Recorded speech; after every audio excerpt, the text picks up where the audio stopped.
નમસ્તે વિદ્યાર્થી મિત્રો, ફરીથી સ્વાગત છે બાયોલોજિકલ ક્લાસિફિકેશન જેની અંદર આપણે આગળ વધીએ તો ડાયનોફ્લેજેલેટ્સ. તો કે ડાયનોફ્લેજેલેટ્સ છે, આ ડાયનોફ્લેજેલેટ્સ નો આપણે વર્ણન કરીએ એ પહેલા આપણા લેક્ચર ક્રાઇસોફાઇટા એટલે કે ગોલ્ડન લીલ, તો ગોલ્ડન લીલ ની અંદર આપણે જે સિલિકાનો જથ્થો મળતો હતો, ડાયટોમેસિયસ પૃથ્વી મળતી હતી, તો એનો ઉપયોગ કહી દઈએ તો એનો ઉપયોગ હતો તેલ અને ચાસણીના ગાળવામાં.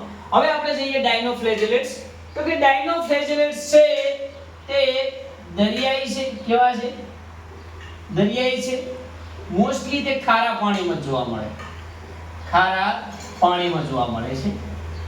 બીજી વાત કરવામાં આવે કે આ ડાયનોફ્લેજેલેટ્સ છે એ પ્રકાશ સંશ્લેષી છે અને આમનો રંગ દરિયાની અંદર કેવો હોય છે?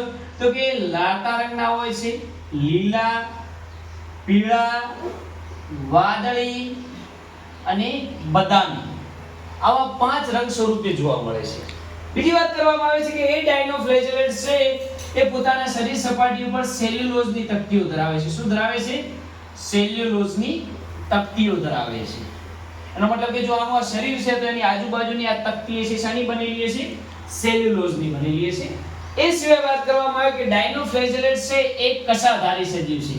કશાધારી સજીવ છે ને એમસીક્યુ માટે તમારા માટે ઇમ્પોર્ટન્ટ થશે કે એમસીક્યુ માટે ઇમ્પોર્ટન્ટ છે. ડાયનોફ્લેજેલેટ્સ છે કશાધારી છે, પણ કેટલી કશા? તો ડાયનોફ્લેજેલેટમાં 2 કશા હોય છે. કેટલી કશા હોય છે? 2 કશા હોય છે. એક કશા છે જે આયામ રીતે ગોઠવાયેલી હોય છે. આયામ રીતે ગોઠવાયેલી, એનો મતલબ કે એના શરીર સપાટીને વીંટળાઈને આવેલી હોય છે. એની શરીર સપાટીને કેવી આવેલી હોય છે? આમ આવી રીતે વીંટળાયેલી જોવા મળે છે. અને એક છે એ આંતર ખાંચમાં જોવા મળે છે. એક છે ક્યાં જોવા મળે છે? આંતર ખાંચમાં જોવા મળે છે. બીજું કોઈ ડાયનોફ્લેજેલેટ્સ વિશે વધારે વર્ણન કરવા જઈએ તો કે આ ડાયનોફ્લેજેલેટ ની અંદર જે રાતા એટલે કે લાલ રંગના ડાયનોફ્લેજેલેટ્સ, રાતા એટલે કે લાલ રંગના ડાયનોફ્લેજેલેટ્સ છે જેને શેના તરીકે ઓળખવામાં આવે છે? ગોન્યોલેક્સ તરીકે ઓળખવામાં આવે છે. શેના તરીકે ઓળખવામાં આવે છે? ગોન્યોલેક્સ તરીકે ઓળખવામાં આવે છે.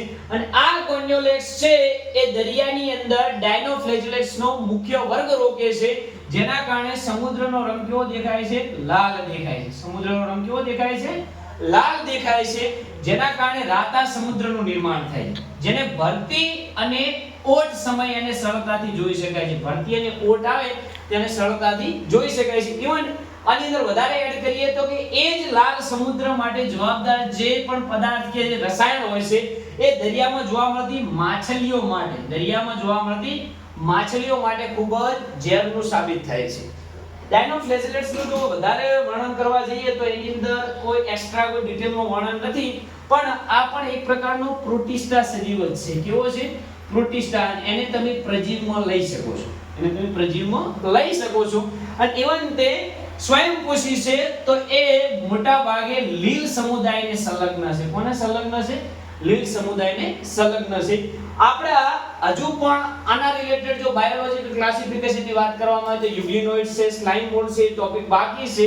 આ સિવાયના લેક્ચર છે આપણે હવે પછીના લેક્ચરમાં અને અન્ય સિરીઝમાં જોઈશું. આટલું કહીને આપણે લેક્ચરને પૂર્ણ કરીએ છીએ. ધન્યવાદ.